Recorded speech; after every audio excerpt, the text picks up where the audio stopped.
그날은 인생에서 가장 빛나야 할 순간이었다. 그러나 식이 끝난 후 내 손에 쥐어진 조그만 쪽지 하나가 모든 행복을 무너뜨릴 수도 있음을 예감하게 했다. 나는 한국에서 가장 큰 도시락 체인을 이끌고 있는 김정숙이다. 어린 시절 사람들은 날 식모의 딸이라 불렀다. 어머니는 부잣집에 들어가 아침부터 밤까지 청소, 설거지, 빨래, 요리를 도맡았고 나는 어머니를 따라 마당 구석 다락방 한 칸을 얻어 살았다. 그 마당 너머엔 늘 화려하고 부유한 세계가 있었다. 그런데 내가 성인이 된 뒤 오랜 노력 끝에 CEO가 되었고 오늘은 내 외동딸 선아가 대기업 임원이라는 남자와 결혼식을 올리는 날이었다. 서울의 고급 호텔 눈부신 샹들리에 값비싼 꽃 장식, 모든 게 상상조차 못했던 풍경이었다. 식장 로비에서 하객들을 맞이하며 축하드립니다. 라는 인사를 들을 때마다 나는 유려한 미소로 고개를 숙였다. 주위엔 내 성공을 아는 사람들도 많았고 나를 그저 유명한 기업인으로만 아는 사람들도 있었다. 그러나 어느 누구도 내가 이 자리에 서기까지 걸어온 길고 고된 여정을 그대로 이해할 수는 없으리라. 그래서 더 겸손하고자 했다. 오늘은 딸의 인생이 다시 시작되는 날이니 내 지난 고생은 잠시 묻어두고 싶은 마음이었다. 신부 대기실에서 나타난 내 딸 선아는 순백의 웨딩드레스를 입고 하얗게 웃었다. 엄마 괜찮아? 너무 피곤해 보이는데. 그녀는 나를 살뜰히 챙기며 오늘 내게 더없이 고마워했다. 나는 딸의 손을 꼭 잡아주었다. 우리 딸 세상에서 제일 예쁘다. 아무 걱정 말고 너만의 행복을 찾아. 사회자의 안내로 식장 문이 열리고 아름다운 오르간 연주가 울려 퍼졌다. 나는 회중석에 앉아 딸이 입장하는 뒷모습을 지켜보았다. 등 뒤로 길게 흘러내린 베일 향긋한 부케의 드레스 자락이 미끄러지듯 따라오는 모습이 눈부셨다. 카메라 플래시가 터졌고 하객들은 환호와 박수를 보냈다. 문득 나는 과거의 내 모습을 떠올렸다. 어머니 곁에서 청소 도구를 들고 기어코 호화스러운 응접실을 닦던 10살짜리 내 자신. 그 아득한 그림자 위로 오늘의 영광이 잇대어지는 기분이었다. 거의 모든 순간이 아름다웠다. 주례사의 말도 딸과 신랑이 서로 교환한 맹세도 하객들이 던지는 덕담과 축복도 마치 온 세상이 내 딸과 사위에게 축복을 안겨주는 듯했다. 그런데 문득 식장 구석에선 어떤 여자가 눈에 들어왔다. 하객들 대부분은 정장을 입었거나 화려한 원피스를 걸쳤는데 그 여자는 낡은 면 셔츠에 구겨진 치마 바닥이 해진 운동화를 신고 있었다. 허리가 활처럼 굽었고 희끗희끗한 머리카락을 제대로 빗지도 않은 채 아무렇게나 묶어 올린 모습이었다. 처음에는 예식장 직원이거나 실수로 들어온 사람이 아닐까 생각했다. 그런데 내 눈길이 그 여자의 얼굴에 닿는 순간 심장이 덜컥 내려앉았다. 비록 주름이 짙었고 어딘가 영양이 부족해 보였으며 살짝 떨고 있었지만 분명히 기억 속에 그 눈동자였다. 내가 어렸을 때 어머니가 일하던 부잣집에 살던 딸 수경이었다. 하객들 사이에서 그는 초라해 보였고 주변 사람들이 은근히 수근대며 시선을 주는 것도 느껴졌다. 나 또한 거짓말처럼 갑작스러운 충격에 마음이 요동쳤다. 왜 지금 이 모습으로 나타난 거지? 스쳐가는 생각에 가슴이 불편해졌다. 순간 수경의 시선이 나를 향했다. 그때 그는 아무 말 없이 주머니에서 작은 쪽지를 꺼내 내 손에 꼭 쥐어주었다. 그리고 얼른 뒤돌아 식장을 빠져나갔다. 나는 그 쪽지를 펴볼 수도 없었다.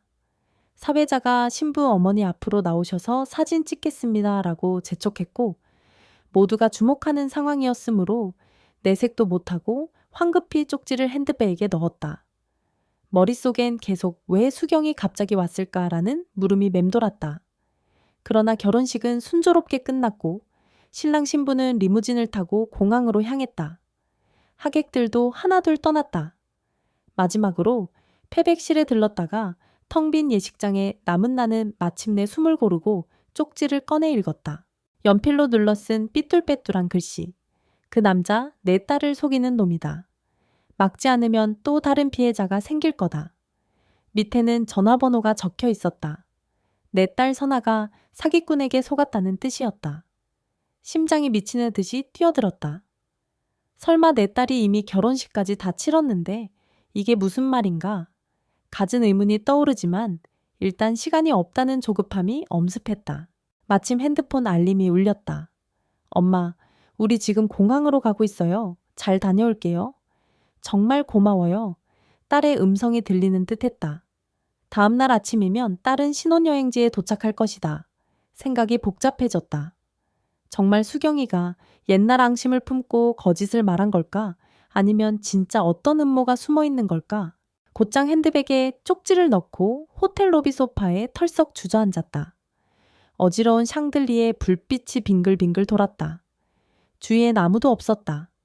한때 화려했던 내 딸의 결혼식장은 순식간에 정막에 휩싸였다. 나는 가까스로 몸을 추슬러 집으로 돌아왔고 거실 식탁 위에 쪽지를 놓은 채 하염없이 그 글씨만 바라보았다. 그 남자 내 딸을 속이는 놈이다. 자꾸 그 남자라는 말이 맴돌았다. 내 딸의 신랑은 대기업 임원이라고 소개받았고 나름대로 성실하고 젠틀해 보였다. 처음 만났을 때부터 매너가 뛰어났고 딸에게도 헌신적인 모습이었다. 회사 지분을 조금만 투자해달라는 암시는 있었지만 나는 그가 단지 이를 키우고 싶어하는 열정적인 사람쯤으로 생각했었다. 설마 사람을 속이는 사기꾼이라니? 힘겹게 휴대폰을 들어 번호를 눌렀다. 여보세요? 작은 떨림과 함께 들려오는 낮은 목소리. 수경.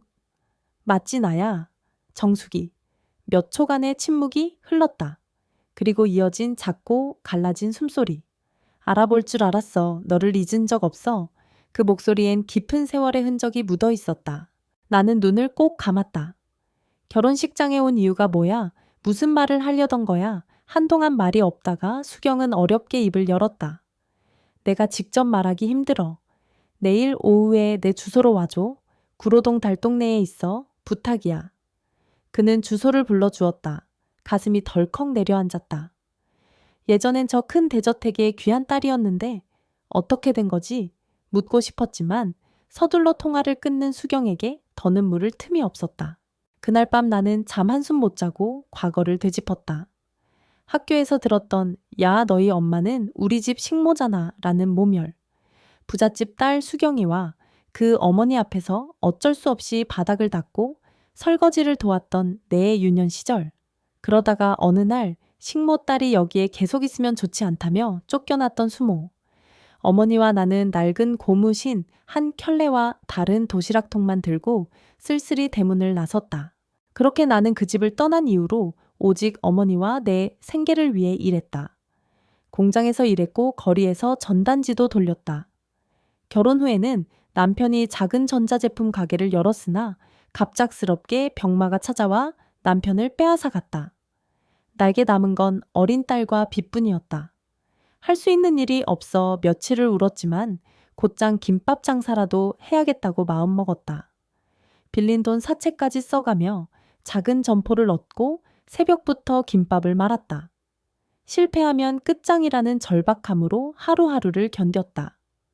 운 좋게도 서서히 입소문이 나면서 내 정숙 도시락은 확장에 성공했고 결국 전국은 물론 해외까지 진출했다.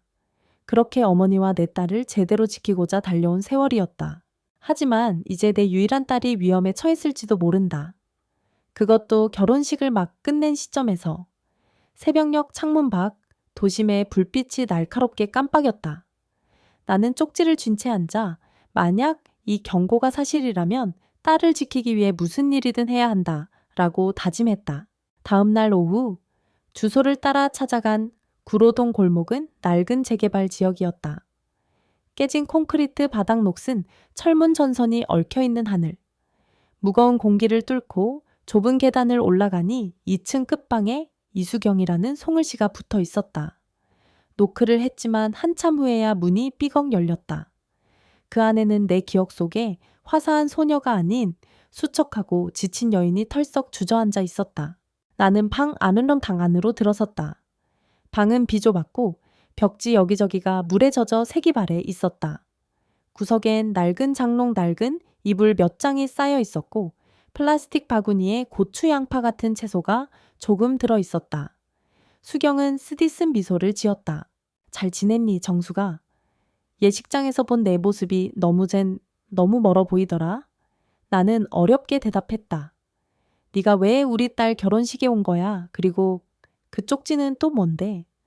수경은 시선을 떨어뜨린 뒤 낡은 상자에서 봉투 몇 장을 꺼냈다. 그가 힘겹게 입술을 떼었다. 여기 남자 사진 넌 알고 있지 내 딸 신랑이잖아. 사진에는 신랑이 분명히 찍혀 있었다. 함께 서 있는 젊은 여자의 모습도 보였다.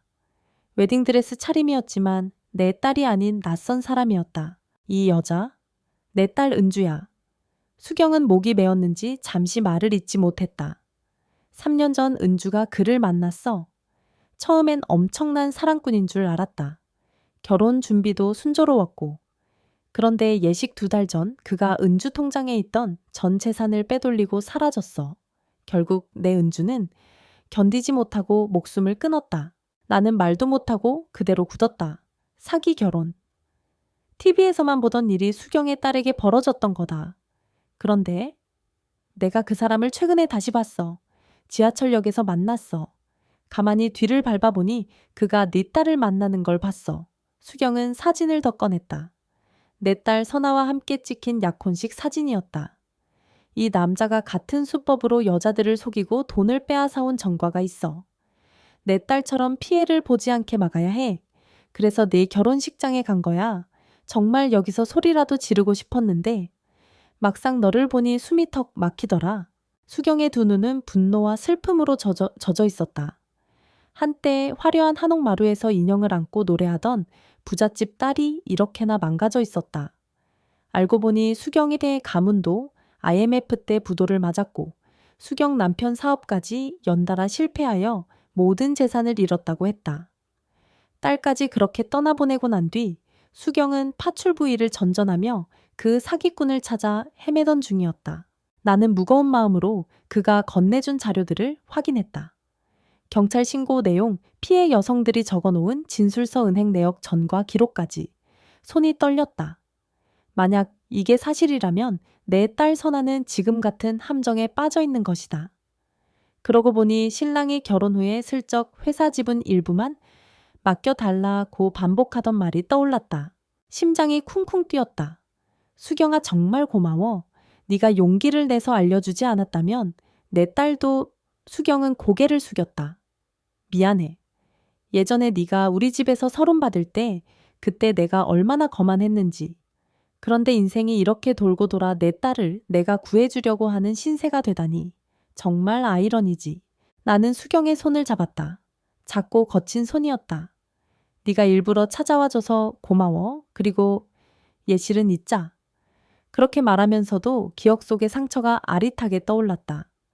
10살 무렵 다락방에서 고무신을 벗어놓고 눈물을 참아야 했던 그날. 그러나 지금은 내 딸을 살릴 길이 우선이었다. 나는 돌아오는 길 내내 고개를 돌릴 수 없었다. 정말 내 딸이 사기꾼에게 속은 걸까? 경찰서에서 전과 기록을 확인하자 수경이의 말은 모두 사실이었다. 마음속에서는 분노와 공포가 뒤섞였다. 애써 알리지 않고 신혼여행으로 보내버린 것이 죄책감으로 몰려왔다. 어쩔 수 없었다. 이미 결혼식이 끝난 상황에서 딸이 지금 이 순간을 행복하게 보낼 거라 생각했는데 그 이면에 위험이 숨어 있었다니. 며칠 후 딸과 신랑 부부가 신혼여행에서 돌아왔다. 나는 곧장 집으로 초대했다. 딸은 결혼 선물과 기념사진을 들고 나타났다. 신랑은 시종일관 공손한 태도로 어머님께 신혼여행에서 사온 선물입니다. 라며 웃었다. 그 얼굴 뒤에 수많은 거짓이 숨어 있다고 생각하니 소름이 돋았다. 식탁에 둘을 앉히고 단숨에 모든 걸 털어놓고 싶었지만 일단 저녁 식사를 함께하며 기회를 엿보기로 했다. 밥을 먹는 동안 딸은 엄마 우리가 휴양지에서 얼마나 즐거웠는지 몰라? 사진 좀 봐봐. 라며 설레어 했고 신랑은 역시 세련된 말투로 어머님도 다음에 꼭 함께 가시죠라고 거들었다. 나는 차가운 미소만 지었다. 마침내 식사가 끝나자 나는 준비해둔 자료들을 테이블 위에 꺼내놓았다. 석주 씨. 나는 신랑의 이름을 부르며 낮은 목소리로 물었다. 이 자료들 뭔지 아시겠나요? 딸이 호기심에 봉투를 살펴보다가 입을 틀어막았다. 거기엔 그의 전과 기록 그리고 수경의 딸 은주 사진이 있었다. 신랑의 얼굴이 순간 굳어졌다. 어머님 이건 무슨 오해가 있습니다. 제가 설명란은 강하게 말을 끊었다. 그 설명 지금부터 할 수 있으면 해봐요. 딸아, 이 자료들을 차근차근 읽어봐. 딸은 떨리는 손으로 자료를 넘겨보다 이게 뭐야? 저 여자 대체 하고 숨을 헐떡였다. 결국 신랑은 몇 번 애써 둘러대려 했지만 그의 말은 자가당착에 빠졌다. 피해자 목록이 확실했고 전 재산을 가로챈 뒤 잠적한 수법이 일치했으며 같은 이름으로 경찰서에 신고가 여러 번 접수되었으나 도주하여 처벌을 피했음도 분명했다. 처음에는 변명하던 그의 태도가 서서히 돌변했다. 그럼 어떡할 건데요? 이미 결혼식도 다 마쳤잖아요. 제가 당신 딸한테 큰 애정이 있었던 것도 사실이에요. 그 말에 따른 절망의 눈빛으로 그를 노려봤다. 나는 스마트폰을 꺼냈다. 여보세요, 경찰이죠. 증거자료 확보했고 지금 용의자가 여기 있습니다. 이미 변호사와도 상의해 놓은 상태였다. 발을 빼려던 신랑은 갑자기 책상을 내리치며 줬습니다. 경찰 부르세요. 내가 빠져나갈 길이야 얼마든지 있을 테니 라고 비웃었다. 하지만 그는 도망칠 틈도 없이 곧 현장에 들어온 형사들에게 체포되었다. 딸이 던진 물컵이 산산이 부서지며 바닥에 물이 흩어졌다. 수갑이 채워지는 소리에 그 사내는 더 이상 말이 없었다. 그가 경찰에게 끌려가면서 마지막으로 딸을 향해 입을 뗐지만 딸은 고개를 돌리고 단호히 말했다. 다신 내 앞에 나타나지 마. 우리의 짧았던 악몽 같은 결혼 생활은 그렇게 막을 내렸다. 경찰차가 사라지자 방 안엔 정막이 찾아왔다. 딸은 흐느끼다 내 품에 안겨 서럽게 울었다. 엄마 정말 미안해. 내가 너무 순진했나 봐. 엄마 다 막아줘서 고마워. 딸의 울먹이는 목소리를 들으며 나는 오래전 다락방에서 눈물을 삼키던 내 모습을 떠올렸다. 어머니가 나를 안고 괜찮아 정수가. 언젠가 우리도 이 삶에서 벗어날 거야 라고 말하던 순간이었다. 내가 지켜야지 우리 딸을. 나는 딸을 꼭 끌어안았다. 딸은 울음소리를 죽이며 엄마 나 다시 시작할 수 있겠지 하고 물었다. 그럼 당연하지. 너에겐 아까운 재능이 많잖아. 그리고 엄마는 늘 네 편이야. 며칠 뒤 딸은 변호사를 만나 혼인 무효 소송에 들어갔고 회사 법무팀의 도움으로 확실한 증거를 수집했다. 법적 절차는 힘들고 긴 시간이 필요했지만 적어도 길을 잘못 들지 않도록 내가 곁에서 함께할 것이었다. 경찰 측에서도 이미 다른 피해자들과 결합해 수사를 확대한다고 했다. 그날 밤 거실 소파에 앉아 있자니 휴대폰이 울렸다. 낯선 번호였는데 수경이었다. 정수가 어떻게 됐니 망설이다가 나는 솔직히 말했다. 그 남자 체포했어. 내 딸은 괜찮을 거야. 걱정하지 마. 그러자 수경은 울먹이는 목소리로 고마움을 전했다. 네가 내 은주를 살려주진 못해도 다른 피해자를 막아줘서 정말 다행이야. 고맙다 정수가. 내가 무어라 대답하기도 전에 그는 전화를 끊었다. 그 후로 나는 수경을 몇 번 더 만났다. 달동네의 지하 원룸에서 간단한 밥을 함께 나누었는데 수경은 부잣집 딸 시절을 돌아보며 가끔 멍하니 웃었다. 그땐 내가 세상 전부를 가진 줄 알았어. 식모 딸인 널 은근히 무시했지. 그런데 결국 인생이 이렇게 바뀔 줄 몰랐어. 나는 어색하게 웃으며 누구에게나 삶은 예측 불가능한 거니까 라고 답했다. 수경은 오래전 일에 대해 연신 사과했다. 나도 그를 완전히 용서할 수 있을지 몰랐지만 서로가 감당해야 할 몫이 너무 커서 굳이 말다툼할 이유가 없었다. 수경은 하루 3집 많으면 4집씩 파출부로 돌며 생계를 유지한다고 했다. 자신의 딸 은주가 남긴 흔적을 조금씩 정리하고 언젠가 은주 사건의 진실을 법정에서 끝까지 밝히고 싶다는 소망도 밝혔다. 그가 식장 귀퉁이에서 움츠러들어 있던 이유를 이제야 알 것 같았다. 나는 작은 봉투에 조심스레 돈을 넣어 건네고 싶었지만 수경은 완강히 거절했다. 나 이제 남들 집 청소하는 거 잘해. 언젠가는 꼭 내 딸의 무덤 앞에서 내 엄마 마지막까지 해냈다고 말하고 싶어. 그 말이 애처로웠지만 더 이상 붙잡을 수 없었다. 그는 나와 달랐다. 내게는 세상을 뒤바꿔 보겠다는 결심이 있었고 운도 따랐고 함께해 준 사람들도 있었다. 수경에겐 그런 기회가 없었던 것뿐이다. 그렇다고 해서 내가 억지로 그의 삶을 바꿀 순 없었다. 그저 수경이 기댈 어딘가가 필요한 순간 내가 옆에 있겠다고 다짐할 뿐이었다. 한 달 후 내 딸 선아는 기나긴 혼란 끝에 마음을 다잡았다. 잠시 방 안에 틀어박혀 울고 후회하고 미련스러운 시간을 보냈지만 결국 다시 회사 일에 복귀했다. 아직 청춘인 딸이니 머지않아 새로운 기회가 찾아올 것이다. 나는 매일 아침 식탁에 나란히 앉아 딸과 함께 밥을 먹으며 결혼식 전날처럼 웃어주려 노력했다. 어느 날 딸이 내게 물었다. 엄마, 내 결혼식장에서 그 여자, 엄마가 말한 옛날 친구 맞아? 나는 고개를 끄덕였다. 그래, 네가 어릴 때는 몰랐겠지만 내가 그 집에서 살았던 시절이 있었어. 그분 어머니가 우리 어머니를 부려먹었고 나도 그 집 부엌에서 설거지나 청소를 도왔지. 딸은 놀란 표정으로 입을 다물지 못했다. 엄마? 한 번도 말 안 했잖아. 나는 딸을 바라보며 작게 웃었다. 창피했거든. 뭐가 그리 부끄러웠는지 내 과거를 드러내기 싫었어. 그런데 이젠 괜찮아. 그 덕분에 내가 여기까지 올 수 있었다고 생각해. 내 목소리는 차분했지만 가슴 한편이 뻐근했다. 딸은 고개를 끄덕였다. 엄마 정말 존경해. 나도 엄마처럼 다시 일어설래. 이후로 무서우리만큼 바삐 돌아갔다. 딸은 변호사와 협의해 혼인무효와 손해배상 소송을 진행했고 내 회사의 법무팀도 각종 자료를 보완했다. 나는 원한다면 합의어로 종결할 수도 있었지만 소송 끝까지 가겠다고 했다. 내 딸뿐 아니라 다른 피해자들도 함께 구제받도록 끝을 보아야 한다고 생각했다. 그러던 어느 날 근처 카페에서 수경과 마주 앉았다. 고개를 숙인 그가 조심스럽게 입을 열었다. 그 사람 구속됐다고 들었어. 교도소에 들어가서 재판까지 받게 된다더라. 내 덕분이야. 나는 커피를 마시며 고개를 끄덕였다. 수경아, 내가 제때 알려주지 않았다면 정말 큰일 날 뻔했어. 수경은 창밖을 내다보았다. 사실 아직도 네가 멀게만 느껴져.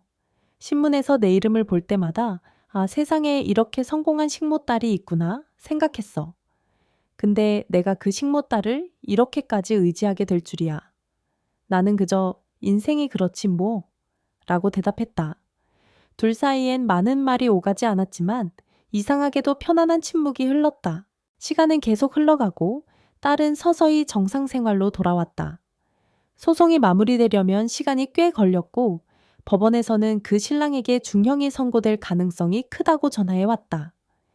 피해 여성 중 일부는 극단적 선택까지 했으니 더 이상 가벼운 벌로 끝날 일이 아니었다. 결국 1년여가 지난 뒤 재판부는 신랑에게 징역형을 선고했다. 내 딸 선아 역시 법적으로 결혼이 무효가 되고 재산 피해 역시 일부 보상받을 수 있게 되었다. 사기 결혼의 결과였기에 그가 가로챈 금액을 전액 반환해야 하는 판결도 곁들여졌다. 물론 실제로 돈이 돌아올 가능성은 적었지만 적어도 딸이 다시 시작할 심적 발판은 마련된 셈이었다. 재판이 끝나고 나오며 딸은 내 손을 꼭 잡았다. 엄마, 나 정말 많이 배웠어. 고마워. 얼굴은 여전히 힘겨워 보였지만 예전처럼 밝은 기운이 조금씩 돌아오는 듯했다. 나는 딸을 안아주었다. 너는 다시 살 수 있어. 엄마가 있잖아. 재판장 밖에는 어느새 비가 내리고 있었다. 구석에서 우산도 없이 서성이는 여자가 보였다. 수경이었다. 그도 마찬가지로 자신의 딸 사건에 대한 기록을 끝까지 확인하러 온 모양이었다. 재판이 끝난 판결문을 손에 꼭 쥔 채 수경은 나를 발견하고 고개 숙여 인사했다. 나는 잠시 머뭇거리다 딸에게 말했다. 먼저 채가 있어. 나 잠깐 얘기 좀 하고 갈게. 딸은 알겠다고 하며 차 쪽으로 걸어갔다. 내가 수경에게 다가서자 그는 서류를 보여주었다. 내 은주 사건도 포함돼 있더라. 이제야 무언가 다 마무리된 느낌이야. 나는 작게 위로했다.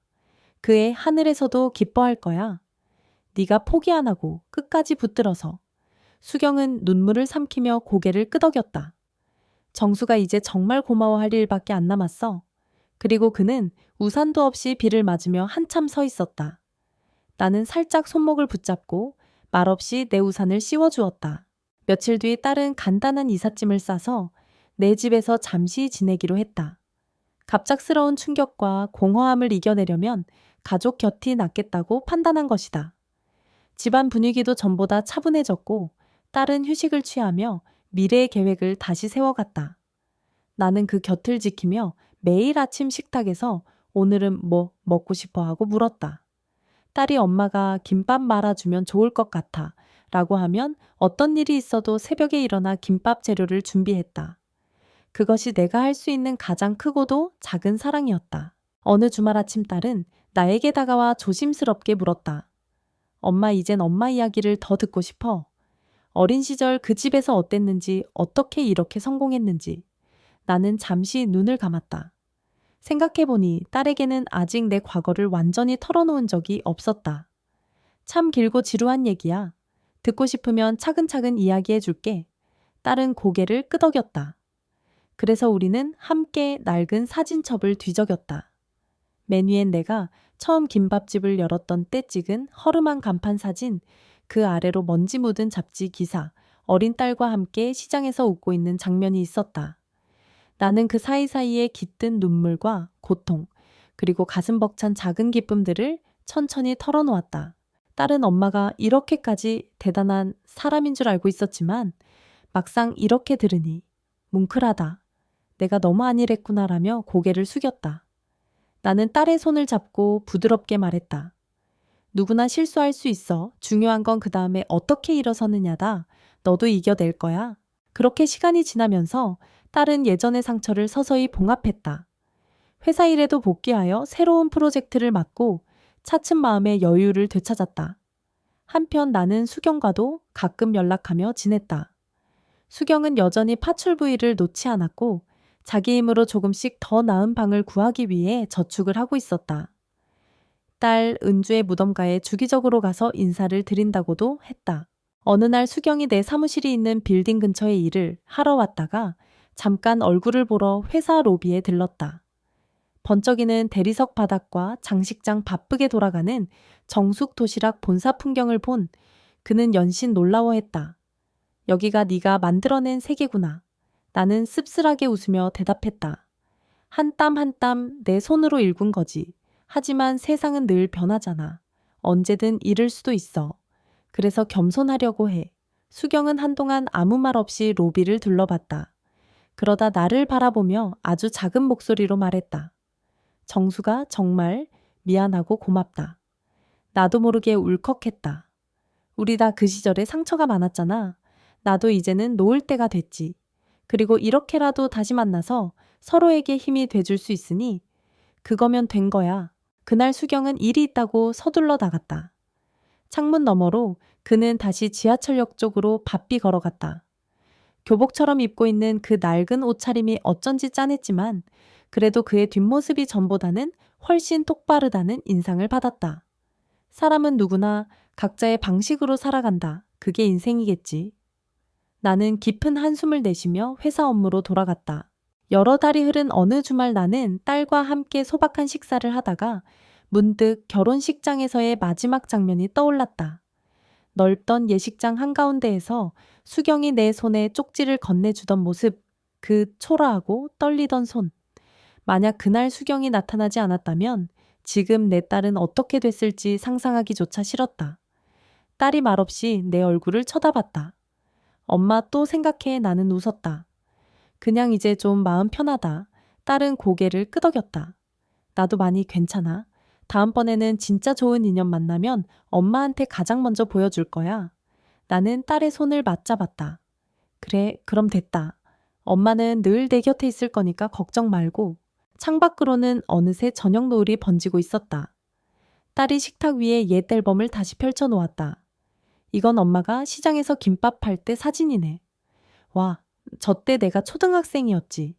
잊고 살았던 그 풍경이 선명하게 남아있었다. 칼바람이 부는 새벽 김을 굽고 계란을 지단으로 붙이며 손가락이 터져도 멈추지 않았던 시절. 내 딸은 나처럼 살지 않게 해야 해 라는 문장 하나가 전부였던 청춘. 오늘의 내가 있기까지는 그 모든 혹독한 경험이 뿌리가 되었구나 싶었다. 어느새 밤이 깊어 거실에 단 하나의 주황빛 조명만 켜졌다. 딸이 소파 끝에 기대어 조용히 눈을 감았다. 나는 딸의 머리칼을 쓰다듬었다. 푹 자렴. 이제부터는 좋은 꿈만 꾸자. 딸은 나지막이 대답했다. 응, 엄마 고마워. 그리고 한 달 후 나는 내 삶의 결심을 하나 더 했다. 과거를 모두 지우거나 도망치지 않고 그 시절을 있는 그대로 품에 안기로 했다. 그래서 오래 묵혀두었던 고무신 한 짝과 빛 바랜 사진들을 간직할 만한 서랍 안쪽에 조심스럽게 다시 정리해 넣었다. 그 상처와 상실까지도 내가 살아온 길의 일부이니 더는 부끄러워서 하지 말자고 다짐했다. 언젠간 수경이랑도 제대로 얘기 나누면서 어릴 적 그 사건들을 서툴게라도 서로 위로할 수 있는 날이 오겠지. 나는 방창문 너머로 희미하게 불이 켜진 도시 야경을 바라보았다. 각자의 슬픔과 상처를 안고도 사람들은 이렇게 살아간다. 내가 지금 여기서 딸과 함께 웃고 있는 것도 바로 그 수많은 인연과 노력이 어우러진 결과일 것이다. 삶이란 늘 예상치 못한 방향으로 흐른다. 식모의 딸이 세계적인 도시락 회사의 대표가 되었고 부잣집 공주였던 아이가 달동네 파출부가 되었다. 한순간에 가난해지고 한순간에 부유해질 수도 있다. 중요한 건 누군가가 손을 내밀 때 붙잡을 용기가 있느냐, 그리고 그 손을 뻗을 사람이 되어줄 수 있느냐 하는 것 아닐까. 오늘도 어김없이 새벽이 오면 나는 잠에서 깰 것이다. 부엌에 나가 물을 끓이고 쌀을 씻고 김밥 속재료를 준비할 것이다. 그 소란스럽고 분주한 시간이 내가 살아있음을 느끼게 한다. 그리고 내 딸을 향한 말없는 다짐이 된다. 결코 너를 혼자 두지 않을 거야. 어떤 날이 오더라도 내가 네 편이 되어줄게. 그날의 결혼식은 여전히 내 기억에 아프게 남아있다. 아마 오래도록 잊을 수 없을 것이다. 그러나 마침내 알게 됐다. 흔들리는 조명 아래서 과거의 상흔이 찾아올지라도 그걸 감싸 안을 용기가 있다면 또다시 일어설 수 있다는 사실을. 식모의 딸이었던 나도 부잣집 딸이었던 수경이도 결국엔 각자의 삶을 계속 살아갈 것이기에